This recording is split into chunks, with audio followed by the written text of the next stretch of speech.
היא מגיעה מטהרן.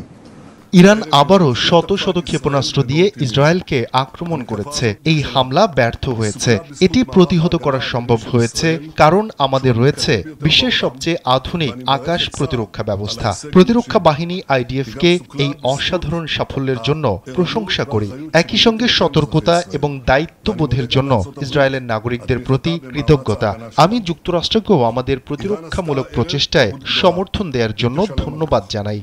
המשטר באיראן לא מבין את נחישותנו. Iran একটি বড় ভুল করেছে, এর মূল্য দিতে হবে। তেহরান আমাদের আত্মরক্ষা এবং শত্রুদের থেকে প্রতিশোধ নেয়ার দৃঢ়তা অনুধাবন করতে পারেনি। যমুনা স্মার্ট রেফ্রিজারেটর, স্মার্ট লাইফে স্মার্ট রেফ্রিজারেটর।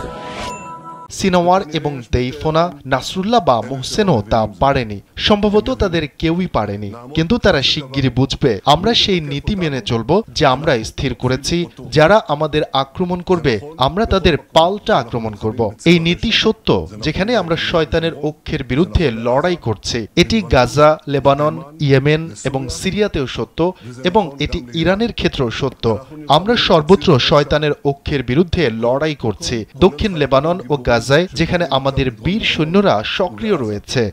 היום יותר מתמיד כוחות האור আগের যে কোনো সময়ের চেয়ে বেশি বিশ্ব শক্তিগুলোকে একত্রিত হতে হবে এবং আয়াতুল্লাহদের অন্ধকার শাসনের বিরুদ্ধে একসাথে লড়াই করতে হবে, যা আমাদের অঞ্চলের সন্ত্রাস ও অশুভতার মূল উৎস। তাদের ইসরায়েলের পাশে দাঁড়াতে হবে। রোশ হাসানাহের প্রাক্কালে আমি আপনাদের বলছি, ইসরায়েলের নাগরিকগণ, ইসরায়েল অগ্রগতির পথে রয়েছে এবং শয়তানের অক্ষ পিছিয়ে যাচ্ছে। আমরা আমাদের লক্ষ্য অর্জনের জন্য যা করা প্রয়োজন তা করব, বিশেষ করে আমাদের সমস্ত বন্দীদের ফিরিয়ে আনার জন্য এবং আমাদের অস্তিত্ব এবং ভবিষ্যৎ সুরক্ষিত করার জন্য।